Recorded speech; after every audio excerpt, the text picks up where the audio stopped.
Everybody, and welcome to the Daily Objective brought to you by the Ayn Rand Center UK, where we apply the practical philosophy of objectivism to current events. We are 100 plus days into the war in Gaza and have been applying objectivism to the daily traumatides of that event. And now making headline news once again, of course, is UNRWA, the United Nations Relief Works Association or agency that is responsible for, I guess, getting Gazans not only through this conflict, but they've been a relief agency that have been a presence there for a long time. Of course, it just came out that at least 12 of the members were actively involved in October 7th massacre.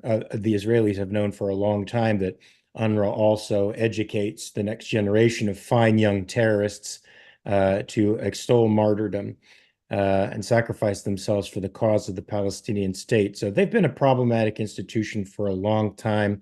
They're pulling the United States has seen this evidence, is pulling the funding. The UK is doing the same. A number of other nations have stepped up, gotten a brain and a moral compass, and are doing likewise. But from what we understand, this is a terrible thing to do because it leaves the Gazans helpless. And after all, what will these folks do without this relief agency? So to bring some perspective to this, an objectivist perspective, which I think you will not get anywhere else in the world, I have my friend James Valliant here, prosecutor extraordinaire. What do you think of this insane situation, James? Tell me. Well, I have to agree. I rarely agree with senators, United States senators, but Senator Ricketts said it so well. Hamas has become, or UNRWA has become an arm of Hamas. When you have the good news here is that you have United States senators talking like that you have more than that. The New York Post is now questioning in their blazing front page headline whether America should be involved in the United Nations at all, pull all of our funding from the United Nations. And you're getting this more and more from various right-wing elements. Senators Scott and Ricketts did propose a bill that would permanently cut all U.S. funding for UNRWA, permanently cut it, because the Biden administration has only said it's a temporary suspension while we look into this. Temporary suspension while we look into this. 9 of the 12 or 13 that were accused of actually participating in the October 7th attacks were immediately sacked by the UN. So the UN was satisfied that these guys were participating. But as you point out, they've been ideologically sympathetic for years. They've been teaching the Hamas line for years and years. It's no surprise to those of us at Ayn Rand Center UK that this is exactly what's been happening. They are not only ideological supporters, they've been doing the feeding and providing the health care and the food and the water for these people. So they're providing the material support with ideological sympathy. So there's no other way of looking at it. UNRWA is behind October 7th. They've been encouraging it. They've been ideologically promoting it. We have reports now that 3,000 UNRWA teachers were celebrating, cheering, sending back and forth messages, hooray, hooray, hooray. Well, is that surprising? These are the UNRWA teachers teaching martyrdom, as you say, to kill Jews worldwide. And that's their philosophy. We have evidence that perhaps we say 12 or 13. No. We have now evidence, some evidence that 1,200 UNRWA employees were involved in some way by encouraging it, giving it material support. And who all knew about this in UNRWA before October 7th? I believe we have to have hundreds and hundreds of UNRWA employees who well knew what was about to take place. Not only did many participate, not only did thousands celebrate, we now have evidence that thousands of UNRWA employees celebrated. And I guess the most perverse thing of all, and this only an objectivist can truly appreciate, is the demand that we continue funding. Alexandria Ocasio-Cortez, one of the squad, has said this is absurd to suspend any funding. It's a humanitarian nightmare. And perhaps the most ironic line of all is when the UNRWA person said, no, now Israel can feed the Palestinians. As if it is anybody's duty to feed these Palestinians. No, They did nothing to take care of themselves, to establish in the Gaza Strip a decent place, a productive place for their people to live a decent, peaceful life.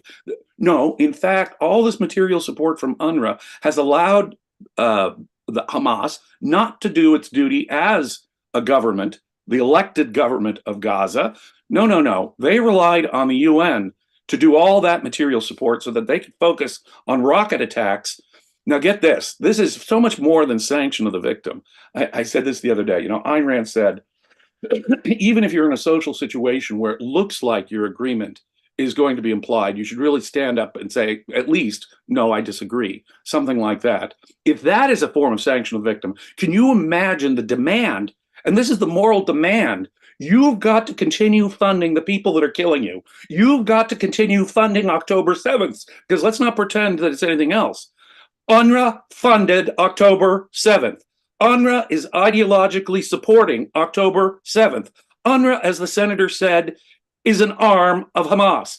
Now, since they're the only ones providing aid, we all have a duty. Israel, America, everyone else has a duty, according to Alexandria Ocasio-Cortez and UNRWA. Israel, indeed, has a duty to feed their enemies. Now, recall that 3/4 of Palestinians, and this includes people on the West Bank, approved of October 7th.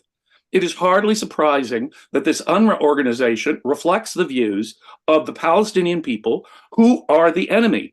And so long as this ideological support continues, we are absolutely responsible for the cycle of violence continuing. You know, our leftist friends say, well, we've got to stop this endless, senseless cycle of violence. Well, the only way to stop it is to stop our active funding of this evil ideology. This is sanction of the victim on such a scale. This is a demand for altruism on such a scale that it's in effect saying you have to feed the Nazis before you wipe them out. That is the kind of moral perversion, the world of altruism and upside down values that we live in, where it's your duty to feed the people killing you. Well, doesn't altruism give us a wonderful world? Yeah, these folks that defend the Palestinian quote unquote cause don't mind paradoxes at all. Abu Hasna, I guess the head of this horrible organization, said, you know, the Israelis vet every employee that we have. They know everyone who we work with. Why are they waiting? Why did they wait for now to do this? And my thinking is, well, I thought Israel has been trying to get this organization defunded for years. It's not just something that's happening now. And now, of course, we have the events of October 7th and the fact that the Palestinian movement can no longer hide behind victimology. These people went out and murdered people and participated in it and then celebrated it afterwards. They can't hide their ugliness. What do you make of this? I mean, they're constantly trying to get the sanction of the sanction of the victim. They're constantly trying to marry paradoxes that can't be married. What do you make of this? Why is Israel just doing this now? Why are they know who we have? Why are they making a fuss about it now?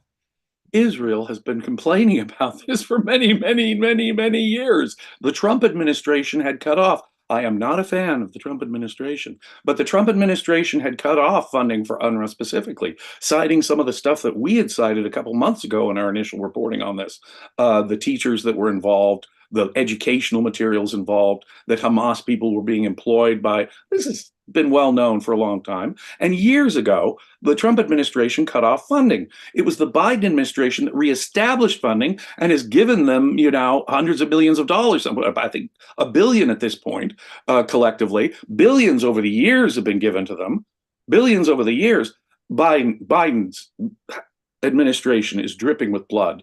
The blood of the U.S. Servicemen and women that were killed in Jordan the other day, on Sunday. Clearly, you know, again, weeks and weeks ago, I found it just viewers of this show will know, I found it disgusting that it was the overt U.S. policy to wait until Americans were dead. I asked at that time if they could confront the parents of the servicemen and women who were going to be human sacrifices. Talk about altruism to the point of self-immolation. We have to die Now, mind you, 200 attacks, 160 to 200 attacks from Iranian proxies, and we have to die before we take any decisive action. They can wound us, they can attack us, they can try, but no, not until Americans are dead. Now, that is an evil policy. It's finally happened. One got through, of course, after all those dozens and dozens and dozens of attacks, one was going to get through. It got through. Now, that is the kind of altruism in microcosm that is behind all of this. Israel's got to feed the people that are killing them, literally feed the people that are killing them, support the education that is causing the hatred that's killing them. And Americans have to wait until Americans die before they take any action against repeated aggressive assaults. That is the evil of altruism, ladies and gentlemen. It is a philosophy of death. Do not make any mistake. It is not about benevolence, as Ayn Rand said. It is not about helping your neighbors or being generous or being benevolent or having a goodwill toward your fellow human being. No. It is about death worship, destruction of values. It requires Americans to die before. This is it in practice, ladies and gentlemen. Altruism in practice, right here. After 160 attacks, we do nothing practically. Hit a couple of warehouses, but the explicit policy of the U.S. government is Americans have to die, or the explicit demand on Israel: you guys have to keep funding UNRWA, even though it's propagandizing violent racism against you, even though it's materially supporting the violence of October 7th, even if employees of theirs participated in October 7th, and thousands of them celebrated October 7th. I hope Daniel puts in the link I found earlier today, where we have this report of thousands of UNRWA teachers, apparently in this group communication, celebrating, whooping it up, thinking October 7th was wonderful. And that's thousands of these employees. There's about 12,000 employees, I understand. Some estimates are that 1,200 may have been involved or knowingly materially supporting it. And thousands, ladies and gentlemen, were celebrating it. UNRWA is evil. UNRWA is Hamas. It's finally being said out loud by U.S. senators. UNRWA is Hamas. So, James, even if they were Hamas, even if they were just a charitable organization attempting to feed, clothe, and the Palestinians and slake their thirst, how do you get? I still don't necessarily think they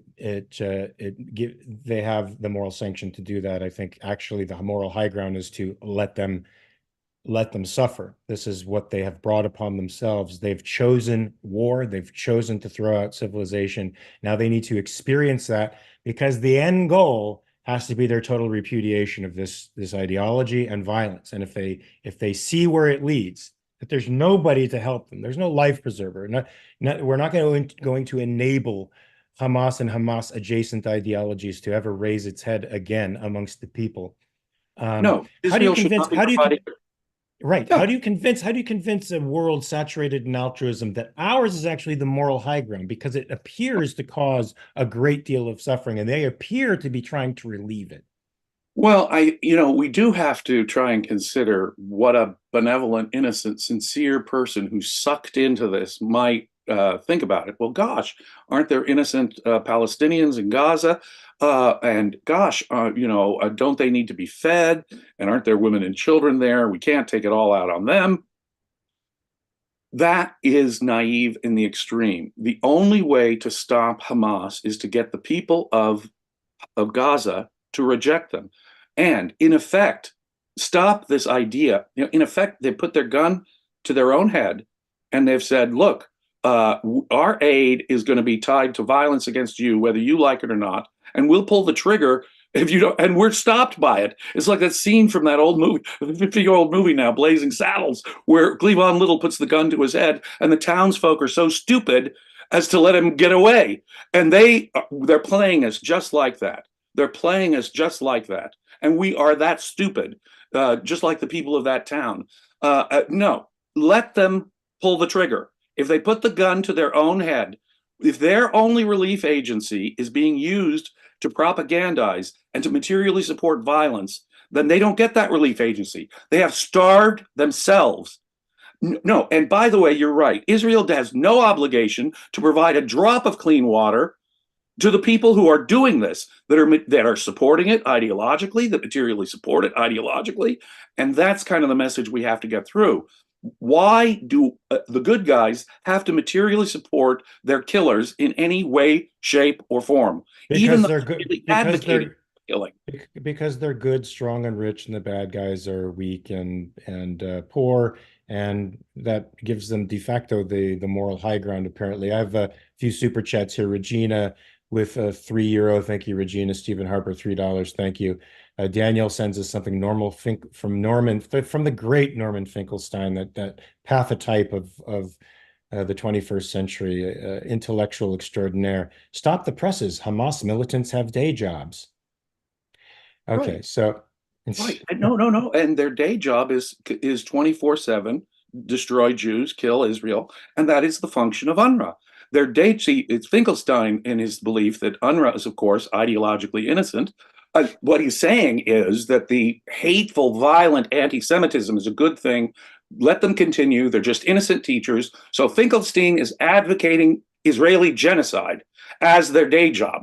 So advocating genocide against Jews is a perfectly valid day job for Finkelstein because he refuses to identify the nature of UNRWA, or he is blind to it because he ideologically agrees with the genocide of Jews. So all we can do is conclude from Finkelstein's remark is that it's perfectly acceptable to have a day job, which primarily consists of propagandizing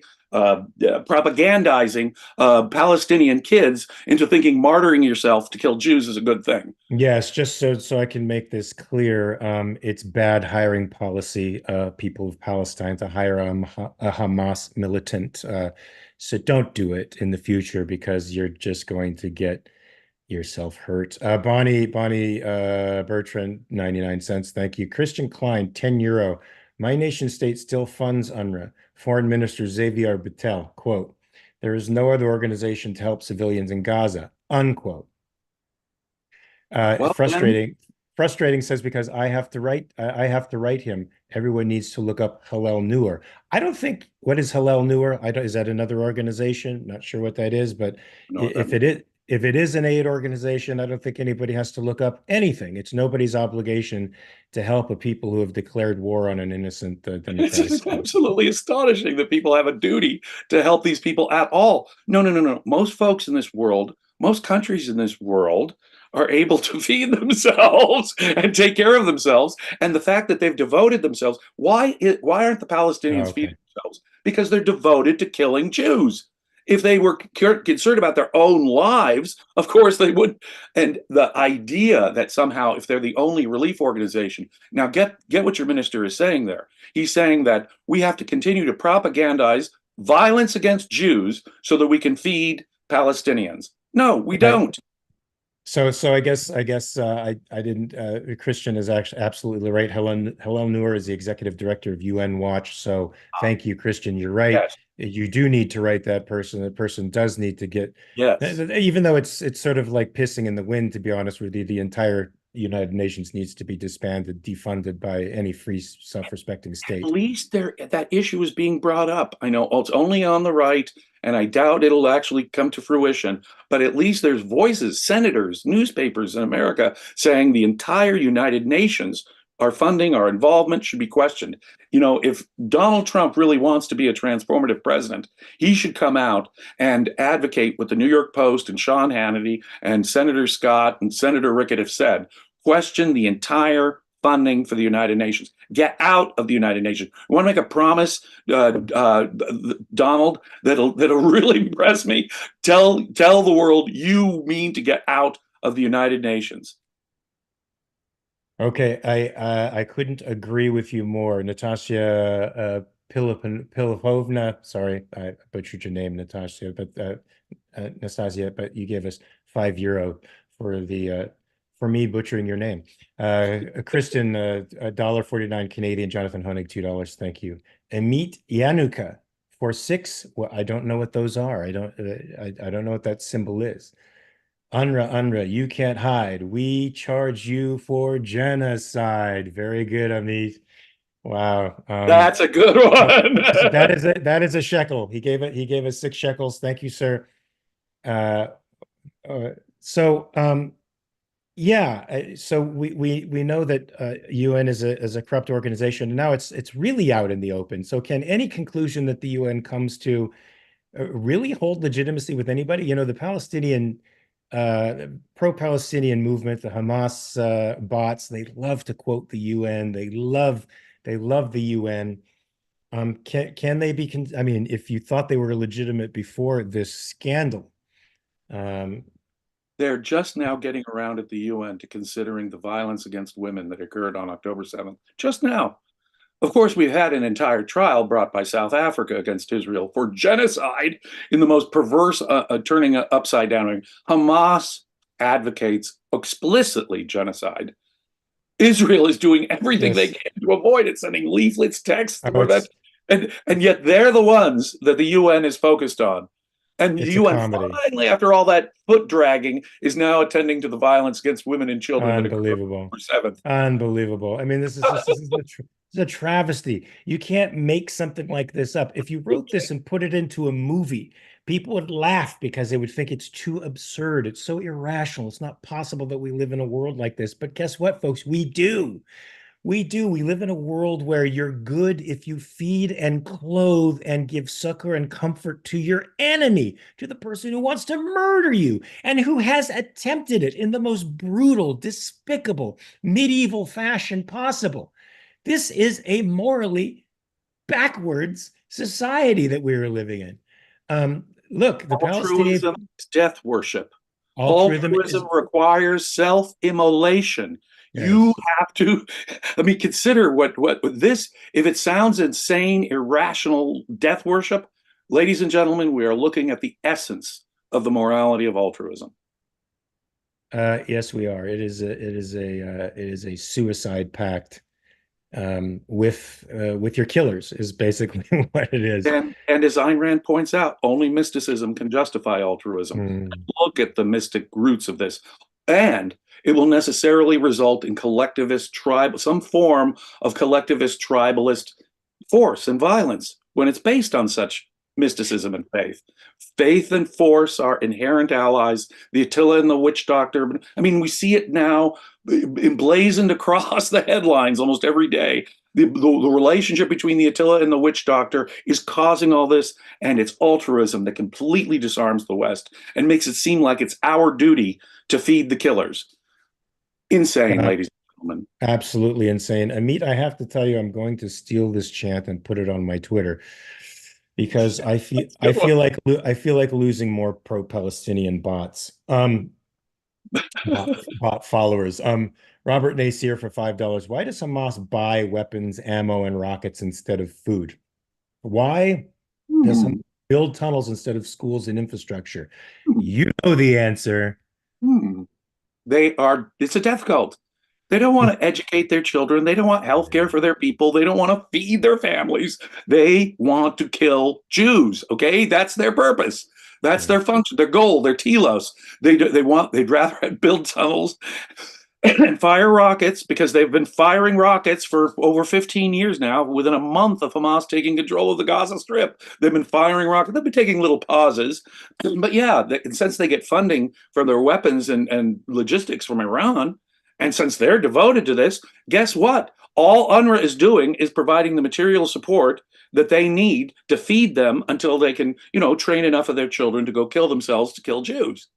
I would say that's definitely true of the man in the street. They're being trained that this is an actual liberation movement that is legitimate and that somehow has the moral high ground. But the leaders, I have to suspect that they want this crisis to continue because it enables them to live in their chateaus in Qatar Oh and yes. to Well, eat and here, caviar and sure. maintain billion-dollar Swiss bank accounts. billion Uh, dollar Swiss bank accounts as you're living it up at the Four Seasons or the Ritz Carlton in Qatar. Isn't Let's that just hope. Let's just hope these men are not long for the world, and that the Mossad cares not for what Turkey says or what Qatar says, and takes these people out with extreme prejudice. Let's dispatch these disgusting monsters along with anybody else who buys this philosophy, because that is the way to an actual peace, folks. That is the way to actual peace, not funding them, not feeding them, not clothing them, not making them comfortable. You have to make them extremely uncomfortable so that they realize their ideology is so anti-life, it's coming back to haunt them. It's knocking on their front door, their back door, on their windows, it's breaking into their house, it's destroying their house. They won't have one if they keep doing this. You beg for suicide with both hands, you really ought to give it to them. I mean, we can't prevent that anyway. If someone's hell bent on this kind of suicide, you really can't stop them. And look at what they're doing. They're using the hand that is feeding them to as an instrument of killing. Again, this is not surprising for people who use their own babies as human shields. And so it's a death cult, ladies and gentlemen. Give them the death that they're asking for. They're the ones begging for it. They're the ones causing it. I'm afraid if they are so insistent on suicide, we just have to get out of their way. I couldn't agree more, and I hope the world can come around to seeing it our way. Apollo Zeus for £5. Can the principles of sport martial arts be applied to war? Well, I only know one principle, knock the guy out, incapacitate him, make sure that he can never bother you again, harm you, or score a point. Anyway, Oh, in a bar fight, if a guy gets knocked down, that doesn't mean he's not going to get back up either. You have a right to very knock him true. down and make sure he's not going to get back up either. Amen to that. Amen to that. And this is worse than a bar fight. This is a fight for the life of a free state, and in the end, the civilized world. So, in 3 minutes, folks, we have the reality show coming up. The main topic for today is the announcement that the UK will consider recognizing a Palestinian state as part of an effort to make an irreversible peace settlement. This is, of course, coming to us courtesy Lord David Cameron. Example number one, why Americans banned titles. It's Another definitely vindication. a title does not confer a brain or a moral sense. And we're going to discuss this because this guy, this guy needs a lesson. He needs a lesson. And I hope we teach it to him. James, it's been a gas talking to you. I learned Always, so much, Fred. learned so much. I learned so much from the chats today. The chats were great. Guys, if you like this content, please like or subscribe. Spread the word. Objectivism is really the antidote to this insanity out there, and more people need to get on board. Do not be a victim of altruism. Do not let them guilt you into playing their game.